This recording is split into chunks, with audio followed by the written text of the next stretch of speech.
In Unity 6.3, Render Graph Viewer on devices.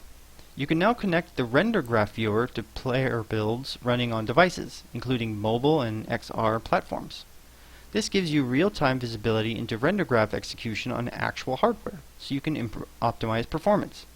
This feature enables you to do the following: inspect render graph behavior on real devices, analyze native render pass merging at runtime and identify unnecessary load and store actions, track how the graph adapts dynamically based on on-screen content to spot frame-specific or content-dependent performance issues, and monitor live with an auto-updating UI that reflects changes as they happen.